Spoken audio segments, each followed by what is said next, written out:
자, 우리 전사님들 한 주간 동안 잘 지내셨습니까? 이제 강의가 이번 주하고 다음 주 2주 남았는데 이제 시험 문제를 알려드리겠습니다. 시험 문제는 구약의 중심에 관하여 논하 시험입니다. 이것을 딱 A4 용지 한 장에 써서 압축해서 컴팩트하게 써가지고 내시면 돼요. 언제까지 내시냐면은 여러분들 시험 기간 있죠? 아마 12월 14일부터 17일까지일 거예요. 그래서 그 마지막 날까지 17일까지 반장을 통해서 내시면 돼요. 그 반장님이 다 걷어가지고 그 내시면 됩니다. 그리고 이제 뭐 재수강자라든가 그 다음에 이제 뭐 그 다시 복학하신 분들 뭐 이런 분들은 우리 조교한테 내시면 돼요. 이제 따로 공지가 올라갈 겁니다. 자, 시험은 됐죠? 그리고 이제 2주가 남았는데 오늘이 이제 지난주에 했던 그 이사야 53장 네 번째 종의 노래에 대해서 한번 해보도록 하겠습니다. 자, 이 이사야가 이 메시아 예언을 많이 얘기를 하거든요. 앞에서는 이상적인 왕이 온다. 중간에서는 그분이 하나님이다. 그러더니 이제 또 후반부에서는 이제 고난받는 종, 여호와의 종이 온다. 이렇게 예언을 하고 있죠.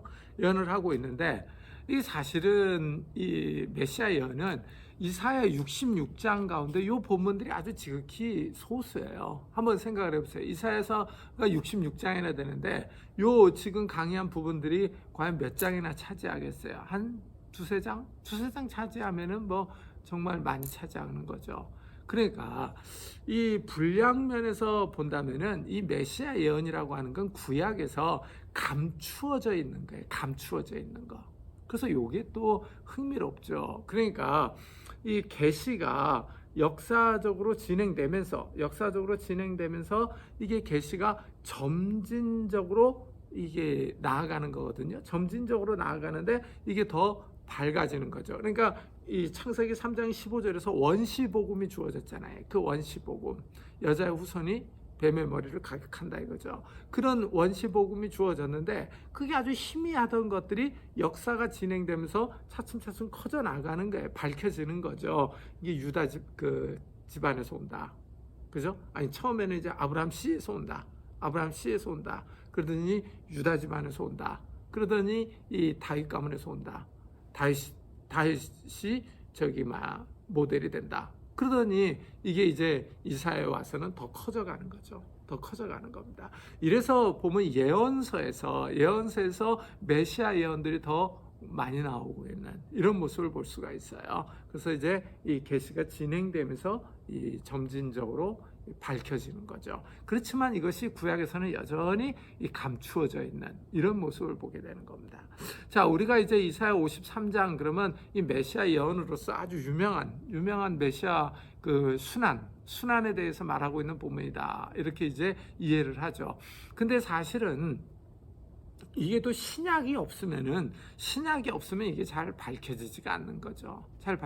이게 뭐 신약이 없다면은 이건 정말 그 알기가 어려운 이런 내용이죠. 자, 그래서 이제 지난주에 52장 13절부터 15절까지 봤는데 이전에는 그 상한 이 여호와의 종의 모습이 많은 사람들을 놀라게 했는데 존귀하게 될 것을 갖다가 얘기를 했었죠. 자, 이래서 이제 이런 복음을 전하는 거예요. 복음을 전하니까 1절에 우리가 전한 것을 누가 믿었느냐, 여호와의 팔이 누구에게 나타났느냐, 이렇게 이제 질문을 하죠.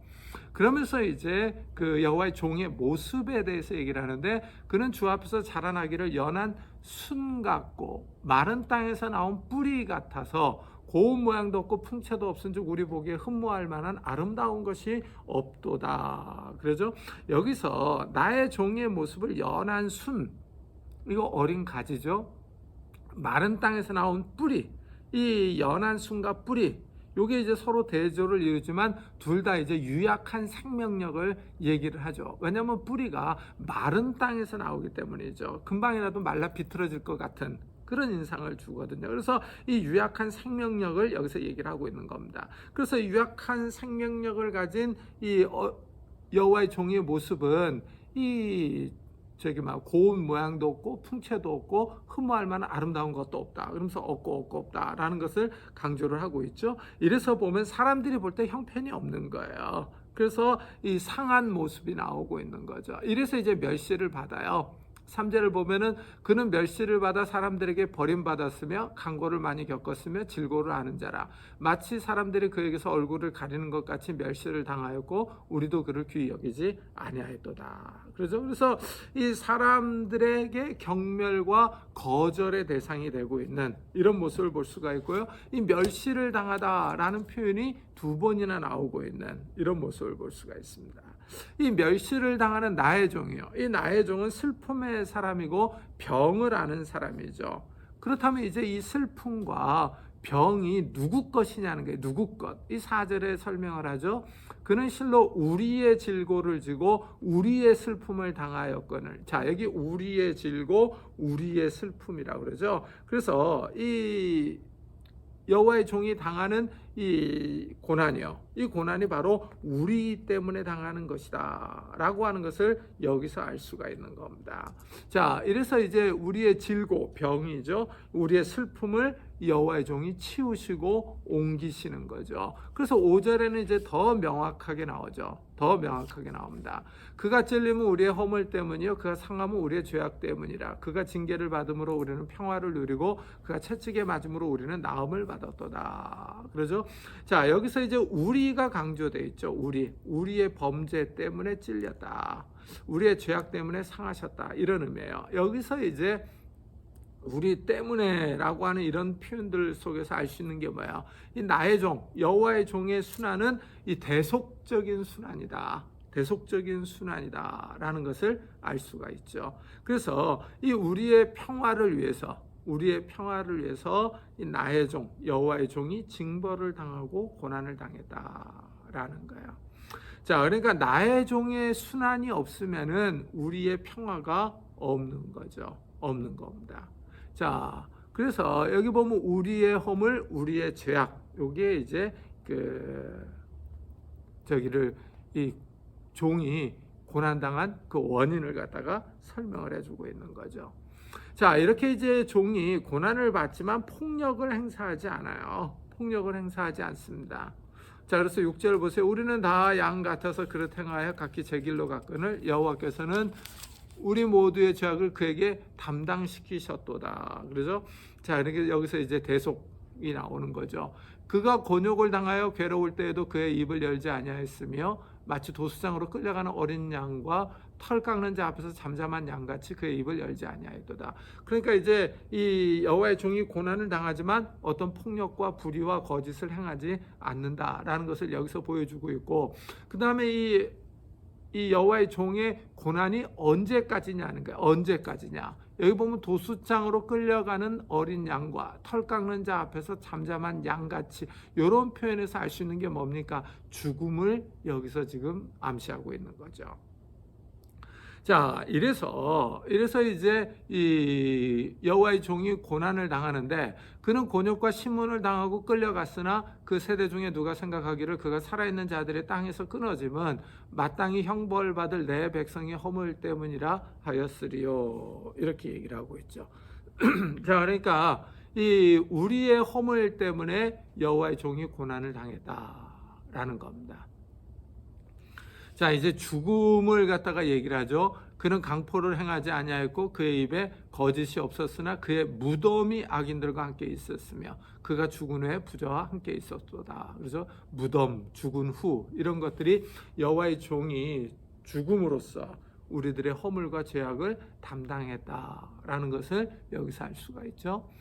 여호와께서 그에게 상함을 받게 하시기를 원하사 질고를 당하게 하셨은즉, 여기서 보면은 이 여호와의 종의 고난은 이 하나님께서 원하셨던 것이다 라고 하는 것을 여기서 알 수 있죠. 그래서 원하사, 이런 표현이에요. 이런 것들이 하나님의 계획 가운데 있었다라는 것들을 알 수가 있는 겁니다. 그 다음에 이제 그의 영혼을 속건제물로 드리기에 이르면 그가 씨를 보게 되며 그의 날은 길 것이요 또 그의 손으로 여호와께서 기뻐하시는 뜻을 성취하리로다. 그렇죠? 자, 이제 나의 종의 순환이야. 이게 이제 여호와의 계획이었잖아요. 계획이고 의도였는데 여기에 이제 조건과 결과가 있는 거예요. 그의 영혼을 속건 제물로 드리기에 이르면, 근데 이 뜻이 속건제예요. 속건제. 그의 영혼이 죄를 위한 제물로 드려진다면, 이런 뜻이거든요. 그러니까 이 속건제는 하나님과 사람에게 지은 죄를 속하기 위해서 드리는 제사잖아요. 그래서 이 속건제를 위해서 그의 영혼을 갖다가 드리는 거죠. 그래서 생명을 속건 제물로 드리는 겁니다. 드린다면 조건이 나오는 거죠. 그 다음에 이제 결과가 세 가지가 나오는 거예요. 첫째, 그가 씨를 보죠. 후손을 본다는 거예요. 후손. 둘째, 날들을 길게 한다 그러죠. 날들을 길게 한다. 그래서 이 구약에서는 재밌는 게 이 영원이라고 하는 표현이 이 때때로 길게, 날들을 길게 한다 이렇게 나와요. 그래서 이 신명기에 보면은 하나님의 율법에 잘 순종을 하면은 날들이 길어진다 그래요.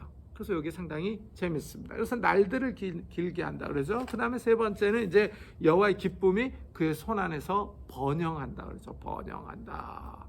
자, 이 나의 종이요, 이 생명을 갖다가 이 속건 제물로 바치는 거죠. 그래서 이제 이런 결과들이 일어나는 거예요. 이런 결과들로 인해서 만족하는 거죠. 11절 보세요. 그가 자기 영혼에 수고한 것을 보고 만족하게 여길 것이라. 나의 의로운 종이 자기 지식으로 많은 사람을 의롭게 하며 또 그들의 죄악을 친히 담당하리로다. 그러니까 여기서 이제 칭의와 이 속죄 사상들이 나오고 있는 이런 모습을 볼 수가 있죠. 그래서 이 여호와의 종의 이 고난이 많은 사람들을 의롭게 하는 거예요. 많은 사람들을 의롭게 하는 겁니다. 자, 이래서 이제 이 종이 고난을 당하지만 최후의 승리자는 또한 이 여호와의 종이에요. 여호와의 종이라고 하는 것을 12절에 설명을 해요. 그러므로 내가 그에게 존귀한 자와 함께 몫을 받게 하며 강한 자와 함께 탈취한 것을 나누게 하리니 이는 그가 자기 영혼을 버려 사망에 이르게 하며 범죄자 중 하나로 헤아림을 받았음이니라. 그러나 그가 많은 사람의 죄를 담당하며 범죄자를 위하여 기도하였느니라. 자, 여기서 이제 이 종이 죽었지만은 다시 살 것을 갖다가 승리, 전쟁에서의 승리로 그 표현을 하고 있는 거예요. 그래서 여기서 보면은 이 강한 자와 함께 탈취한 것을 나누게 하리니 그러죠. 전쟁 모티브를 사용을 하고 있죠. 전쟁에서 이긴 자들이, 승리한 자들, 살아남은 자들이 전리품을 취해서 나눠 갖는 거예요. 그러니까 이 여호와의 종이 이 살아날 것을 갖다가 이 승리로 표현을 하고 있는 거죠. 그래서 이 많은 사람들의 죄를 위해서 자기의 생명을 내놓아 죽음에 이르지만 다시 살아날 것이다. 그래서 이 전리품들을 나눌 것이다 라고 표현을 하고 있는 겁니다. 여기서 이제 부활 사상이 나오고 있는 거죠. 다시 살아날 것을 갖다가 전쟁에서의 승리와 전리품을 나누는 것으로 설명을 하고 있다 라고 말씀드릴 수 있어요. 자, 여기까지가 이사야 53장이에요. 자, 이사야서 53장에서는 이제 대속, 속죄, 칭의, 부활 이런 사상들이 나오고 있죠. 그러니까 이 고난받는 종의 사상들이 여기서 나오고 있는 이런 모습을 볼 수가 있어요. 그러니까 이사야서는요 주로 두 개의 사상을 얘기를 해요. 메시아 사상. 첫째는 이상적인 왕으로서 온다. 다윗 가문에서 정의와 공의로 통치할 왕, 이런 사상을 얘기를 하고 있고, 또 하나는 이 고난받는 여호와의 종의 모습으로 올 것을 얘기를 하고 있죠. 자, 근데 이런 모습들이 이제 물론 이 오시는 분이 하나님이죠. 하나님이라는 것을 이사야서 40장에서 얘기를 하고 있죠. 근데 이제 이 유대인들이 이 메시아 사상에 대해서 받아들일 때 어느 쪽을 많이 받아들이느냐 하는 거야. 신약을 한번 잘 읽어보세요. 신약에서 유대인들이 갖고 있는 메시아 사상은 이 이상적인 왕이 다윗 가문에서 오는 이상적인 왕으로서 이 오셔가지고 자기들을 해방시킬 이런 사상을 많이 갖고 있는 거죠. 그러나 예수님께서는 이 고난받는 종으로 오신 거죠. 초림 때는 물론 이제 그 유대인의 왕으로 오셨죠. 다윗 가문에서 오셨어요. 그렇지만은 초림 때는 여호와의 종의 모습이 그 사역의 본질이었죠. 그래서 이 여호와의 그 고난받는 종의 모습을 가지시고 이 십자가를 지시잖아요. 그리고 부활하시고요. 그리고 이제 승천하셨는데 저기 보세요. 요한계시록 19장을 보세요. 요한계시록 19장에 보면은 재림하실 때 그때는 백마를 타고 오시는 만왕의 왕으로 오시죠.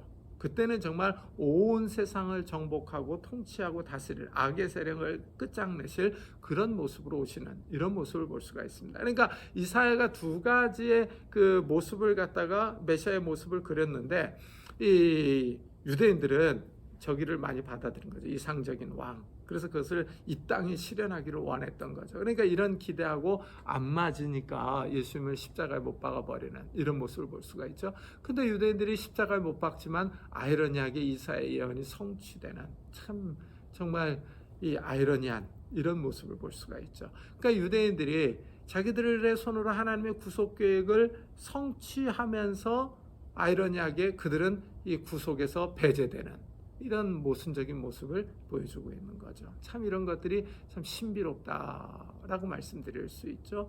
그래서 이 메시아 사상은 이사야에서 아주 많이 드러나죠. 이사야에서 많이 드러나고 아주 구체적으로 드러나고 있는 이런 모습을 볼 수가 있습니다. 자, 여기까지가 이제 이사야고요. 그 다음에 이제 예레미야를 한번 해볼게요. 이 예레미야를 해보면은 이제 왜 이 유다가 망했는지, 이 이스라엘이 망했는지 그것을 갖다가 명확하게 볼 수 있죠. 그리고 이제 구약을 어떤 관점에서 바라봐야 되는가 이런 것들을 이 예레미야가 많이 얘기를 해요. 왜냐하면 예레미야는 옛 언약의 파기를 얘기하기 때문에 옛 언약의 파기. 이래서 이 예레미야를 읽어보면 옛 언약의 파기와 새 언약이 올 것이다 라는 것을 갖다가 이 집중적으로 예언을 하고 있는 이런 모습을 볼 수가 있어요. 자, 예레미야는 유다의 마지막 선지자이면서 예루살렘과 유다의 멸망을 예언한 선지자죠. 그리고 또한 이 멸망을 경험했습니다.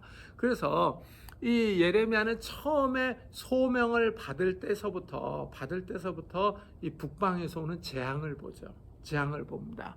자, 여기 한번 보세요. 이 예레미야 1장에서 보면은 예레미야가 소명을 받고 이제 환상을 보는데 11절 보세요. 예레미야 1장 11절이에요. 여호와의 말씀이 또 내게 임하니라 이르시되 예레미야 내가 무엇을 보느냐 하시매. 여기 잘 보세요. 말씀이 임하니까 환상을 보잖아요. 이상을 봐요. 그래서 여기 상당히 재밌죠. 여호와의 말씀이 임하니까 환상을 봅니다. 그러니까 이때는 이 말씀이 계시가 주어지는 때잖아요. 그래서 여호와의 말씀이 임했다라는 게 상당히 역동적이에요. 역동적. 그리고 여호와의 말씀이 임함으로 인해서 어떤 사건들이 일어나는 거예요. 여기서도 이 말씀이 임하니까 예레미야가 이 이상을 보는 환상을 보는 사건들이 일어나잖아요. 그러니까 이제 살구나무 가지를 봅니다. 그렇죠? 이 사실은 살구나무가 아니라 아몬드 나무죠. 아몬드 나무. 자, 그러니까 이제 아몬드 나무를 보여줬는데 이 여기에 대한 해석을 12절에서 말씀하시죠. 여호와께서 내게 이르시되 내가 잘 보았도다. 이는 내가 내 말을 지켜 그대로 이루게 함이라. 그러니까 아몬드 나무를 보여준 이유를 갖다가 설명을 하고 있는 거예요. 여기서 이제 지켜 그러죠. 내 말을 지켜, 내가 내 말을 지켜 그대로 이루려 함이라. 그래서 지킨다 그러는데 요 지켜라고 하는 말과 아몬드 나무의 히브리어가 유사해요. 아몬드 나무는 샤케드. 근데 지켜는 소케드입니다. 소케드예요. 그래서 여기 아주 워드 플레이가 있는 거죠. 워드 플레이가 있는 거예요. 그러니까 살구나무를 보여준 게 뭐예요? 하나님께서 이제 예레미야를 통해서 하시는 말씀들이야. 이것을 갖다 하나님께서 다 지켜서 이루어지게 한다는 거예요. 이루어지게 한다. 이것을 갖다가 말씀하기 위해서 살구나무를 보여주는 거죠. 그러면서 이제 그 다음에 그러면 이제 이 예레미야를 통해서 증거할 말씀이 뭐냐는 거예요. 13절에 보면은 여호와의 말씀이 다시 내게 임하니라 이르시되 내가 무엇을 보느냐 대답하되 끓는 가마를 보나이다. 그 윗면이 북에서부터 기울어졌나이다.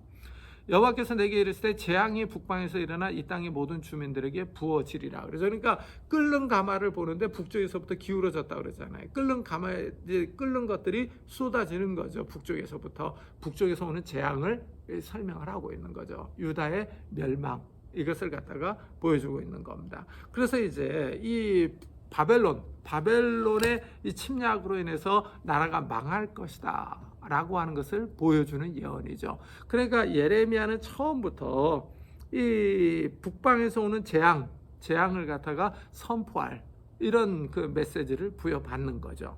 자, 그렇다면은 이제 이 유다가 망하는데 왜 망하느냐 하는 거예요. 망하느냐. 그래서 유다의 죄가 있는데 그 유다의 죄를 가만히 읽어보면은 이 우상숭배의 죄예요. 우상숭배. 그래서 2장과 5장에서 계속 이제 2장부터 보면은 이 우상숭배, 음행을 갖다가 강조를 해요. 그래서 2장 5절 한번 보세요. 자, 2장 5절이요.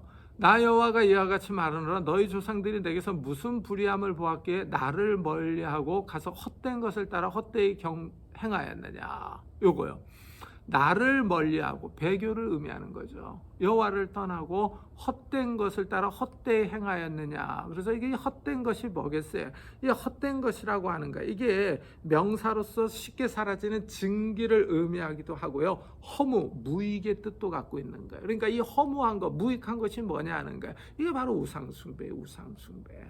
그래서 이 8장 19절에 보면은요, 이 조각한 신상, 이방이 헛된 것들로 여호와를 경록케 한다. 그래, 이방이 헛된 것들, 이것이 이제 우상 숭배로 나오고 있는 이런 모습을 볼 수가 있죠.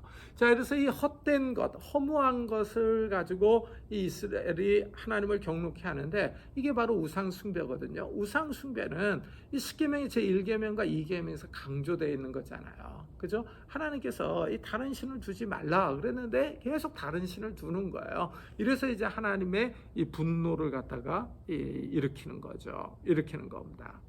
자, 이래서 이제 이 하나님께서 심판할 것을 말씀해요. 5장 19절 한번 보세요. 5장 19절. 그들이 만일 이르기를 우리 하나님 여호와께서 어찌하여 이 모든 일을 우리에게 행하셨느냐 하거든 너는 그들에게 이르기를 너희가 여호와를 버리고 너희 땅에서 이방 신들을 섬겼은즉 다른 신을 섬긴 것을 얘기를 하잖아요. 이와 같이 너희 것이 아닌 땅에서 이방인들을 섬기리라. 그러니까 포로로 잡혀가서 이 이방신을 섬길 것을 예언을 하고 있는 이런 모습을 볼 수가 있어요. 그래서 유다의 죄가 이제 우상숭배인데 이 우상숭배가 다 이제 행음으로 나타나는 거예요. 행음. 그래서 이 하나님과 유다가 부부 사이인데 이 유다가 하나님 이 본 남편을 버려두고 다른 남자를 따라가는 거예요. 그래서 자꾸 행음하는 거예요. 이게 이제 바알과 아세라를 쫓아가는 것, 다른 신을 쫓아가는 것을 의미하는 거죠. 그래서 이 예레미야 첫 부분에는 이 음행이 많이 나와요. 음행. 자, 그래서 2장 20절 한번 봐보세요. 2장 20절. 내가 옛적부터 내 멍에를 꺾고 내 결박을 끊으며 말하기를 나는 순종하지 아니하리라 하고 모든 높은 산 위에서 모든 푸른 나무 아래에서 너는 몸을 굽혀 행음하도다. 그죠? 모든 높은 산, 푸른 나무 아래.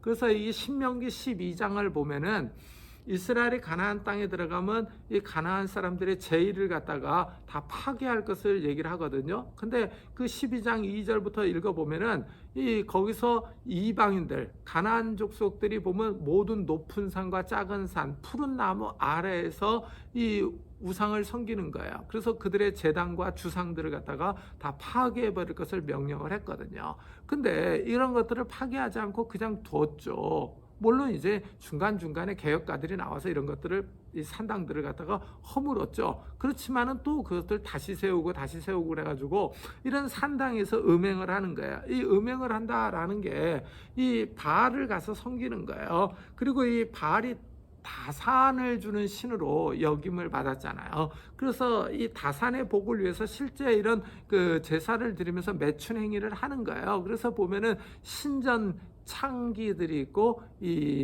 창남들이 있는 이런 모습들을 볼 수가 있죠. 자, 이래서 가서 음행을 하는 거예요. 음행을 하는 겁니다. 이런 그 성관계가 실제 이제 바알을 섬기는 의식 가운데 하나였었죠. 이런 것들을 잘 알 수 있는 게 바알보울 사건이잖아요. 바알보울 사건. 자, 이래서 여기 보면은 계속 음행했다라는 것들을 얘기를 하고 있고, 성적 부패와 타락을 갖다가 계속 얘기를 해요. 자, 3장 6절도 한번 보세요.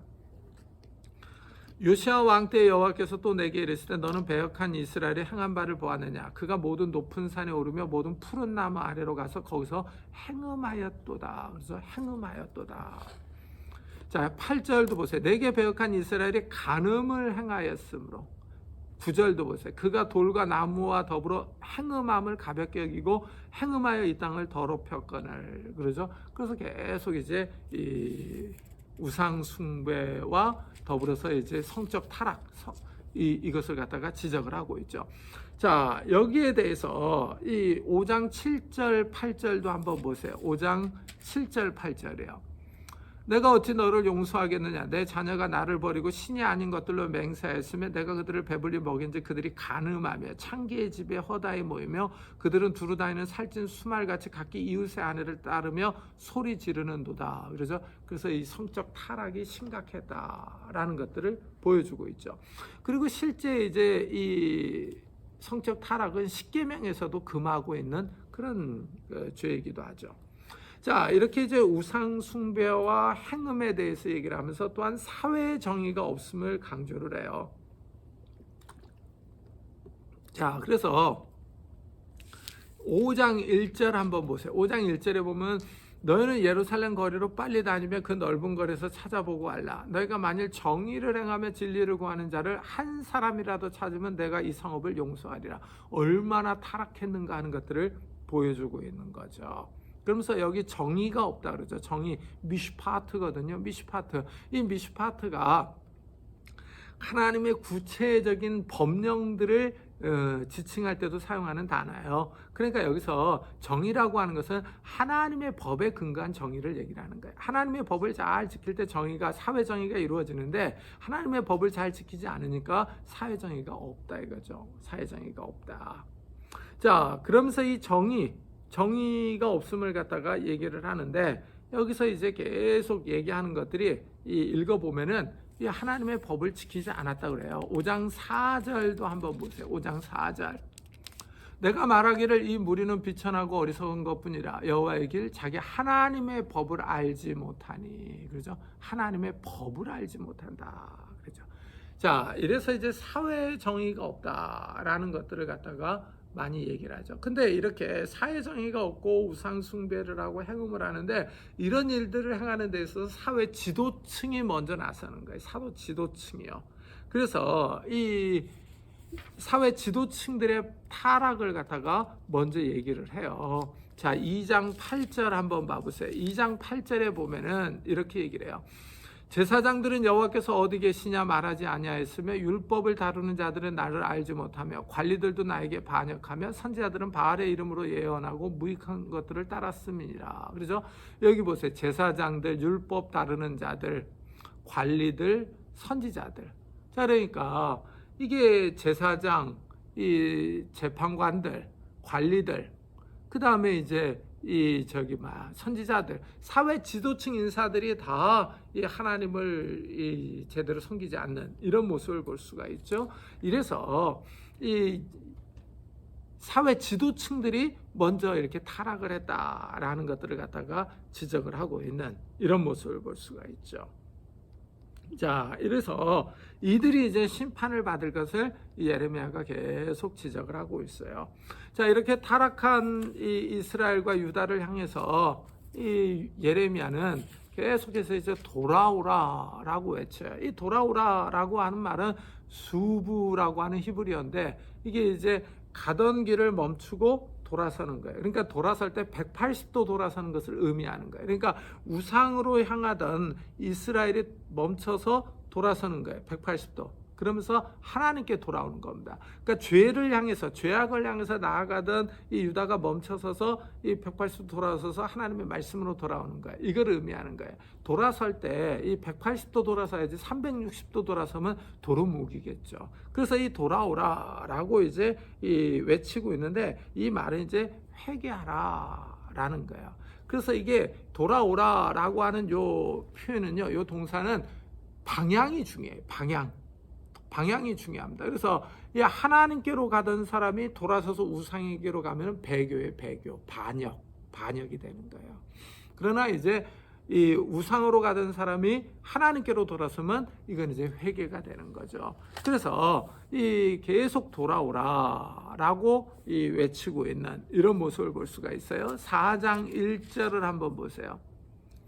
여호와께서 이르시되 이스라엘아 내가 돌아오려거든 내게로 돌아오라. 요거 보세요. 내게로 하나님께로 돌아오라 그러죠. 내가 만일 나의 목전에서 가증한 것을 버리고 내가 흔들리지 아니하며 그러면서 내게로 돌아오라. 가증한 것을 버리고 내게로 돌아. 하나님께로 돌아오라.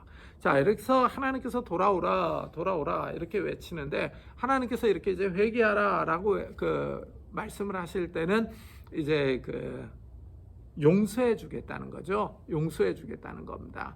그래서 이제 하나님께서는 이들이 돌아올 때 다시 용서해 주시고 품어 주실 것을 얘기를 해요. 그러면서 하나님께서는 자기 자신을 나는 긍휼이 있는 자다 이렇게 소개를 하세요. 3장 12절 한번 보세요. 12절.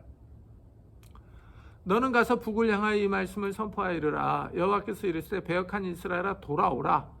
나의 노한 얼굴을 너에게로 향하지 아니하리라. 나는 긍휼이 있는 자라. 노를 한없이 품지 아니하느니라.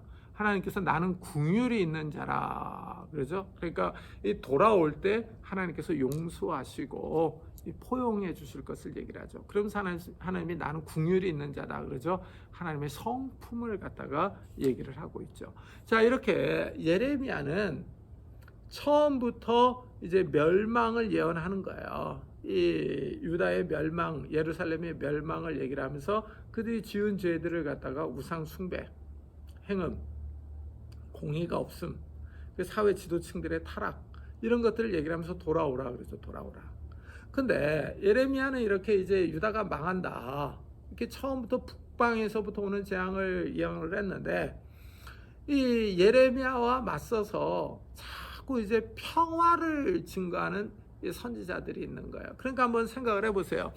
예레미야는 재앙을 얘기를 하는데 다른 선지자들은 평화를 얘기를 하는 거예요. 이게 너무 반대잖아요. 너무 반대가 되는 거예요. 그러니까 지금 이제 서로 충돌이 일어날 수밖에 없죠. 같은 하나님의 이름으로 예언을 하는데 이쪽은 재앙을 얘기를 하고 이쪽은 평화를 예언하니까 너무 큰 충돌이 일어나고 있는 이런 모습을 볼 수 있죠. 자, 이래서 이제 이게 문제가 되는 거예요. 그래서 이 예레미야가 다른 선지자들에 대해서 자꾸 예언을 해요. 멸망당한다. 그러면서 이 선지자들과 제사장들도 칼로 멸망을 당하고 수치를 당한다. 북방에서 오는 재앙의 희생양들이 될 것이다. 이렇게 이제 예언을 해요. 자, 이래서 흥미로운데 여기에 흥미로워요. 이제 선지자들 가운데 바알의 이름으로 예언하는 사람들이 있죠. 이들은 이제 뭐 명확한 거짓 선지자니까 아웃이죠. 이들은 아웃입니다. 자, 그래서 이들이 이 이스라엘에게 길을 잃게 만드는 겁니다. 이게 가장 큰 죄죠. 이 거짓 선지자들의 가장 큰 죄가 백성들로 하여금 올바른 길로 나아가게 해야 되는데 올바른 길을 찾지 못하게 하는 거, 이게 이제 큰 죄다라고 말씀드릴 수 있어요.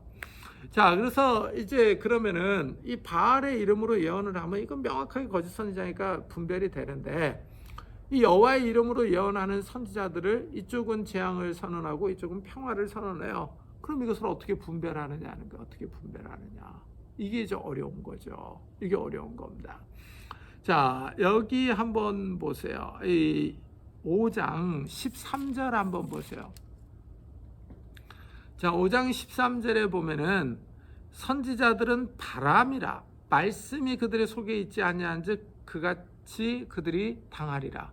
그러니까 이제 여기서 선지자들은 바람이라 그래. 바람이라. 이 바람이라고 하는 말이 루아흐예요. 루아흐는 영, 바람 이렇게 번역이 될 수 있죠. 그래서 이 선지자들에게 영이 임해야 되는데 바람이 임하는 거예요. 이게 문제라는 거죠. 그러니까 이 참된 선지자의 표지가 뭡니까? 참 선지자의 표지는 여호와의 영이 임해서 여호와의 말씀을 선포하는 거거든요. 근데 영이 임하긴 임하는데 이 거짓 선지자들에게는 루아흐가 영이 아니라 바람이 임하는 거죠. 진짜에게는 이 루아흐가 임하는데 그 루아흐는 영이 임하는 거고요. 이게 흥미롭다라는 거죠. 자, 그러면은 영이라고 하는 거예요. 이건 눈에 보이지 않잖아요. 눈에 보이지 않는데 그러면 저 사람이 다 영이 있다고 그래서 자기가 다 여호와 영이 나를 떠나 누게로 가겠느냐 그러면서 막 싸우잖아요. 그것을 보면은 다들 자기가 영이 있다 그래요. 그럼 영이 있다 그러는데 여호와 영이 있다 그러는데 이 여호와 영이 있는 것을 어떻게 분별하느냐 하는 거. 어떻게 분별하느냐, 말씀이 있느냐 없느냐를 가지고 분별하는 거예요. 그래서 여기 보세요. 선지자들은 바람이라 말씀이 그들의 속에 있지 아니한 즉 그러잖아요. 그러니까 이 사도 바울도 성령의 검, 곧 이 하나님의 말씀을 가지라 그러잖아요. 그러니까 성령께서 말씀을 통해서 역사하는 거예요. 말씀을 통해서 역사하는 겁니다. 그래서 여기서도 이 말씀이 중요한 거죠. 말씀이 이 시금석이 되는 거예요. 시금석이 되는 겁니다. 자, 그렇다면은 이 한쪽은 재앙을 선포하고 한쪽은 여기 평화를 선언하는데 이 근거가 뭐냐는 거예요. 근거가. 그래서 제가 선지서를 갖다가 시작할 때 처음에 말씀드렸죠. 이 선지서는 첫째 역사적인 상황이 중요하고 둘째 율법과의 관계가 중요하다라고 말씀드렸죠. 그러니까 예레미야가 재앙을 선언하는데 그 재앙을 선언하는 근거가 뭐예요? 우상을 숭배했다. 다른 신을 섬겼다. 언약을 어겼다라는 거죠. 언약을 어겼음으로 인해서 언약의 저주가 온다. 이게 저주가 다 신명기 28장 27장, 28장, 29장에 있는 모압 언약을 근거로 해서 예언을 하는 거예요. 그러나 이 평화를 선언하는 사람들은 다 자기 마음에서 우러나는 것들을 얘기를 하는 거예요. 이래서 이게 대조를 이루는 거예요. 자, 이래서 말씀이 없다 이렇게 얘기를 하고 있죠. 이래서 거짓을 예언하는 거예요. 근데 이제 신기한 사실은 백성들이 좋게 여기는 거죠. 백성들이. 자, 5장 30절 보세요. 이 땅에 무섭고 놀라운 일이 있도다. 선지자들은 거짓을 예언하며 제사장들은 자기 권력으로 다스리며 내 백성은 그것을 좋게 여기니. 좋게 여긴다 그러죠. 마지막에는 너희가 어찌하려느냐. 이게 무섭다는 거죠. 이게 무섭다는 겁니다.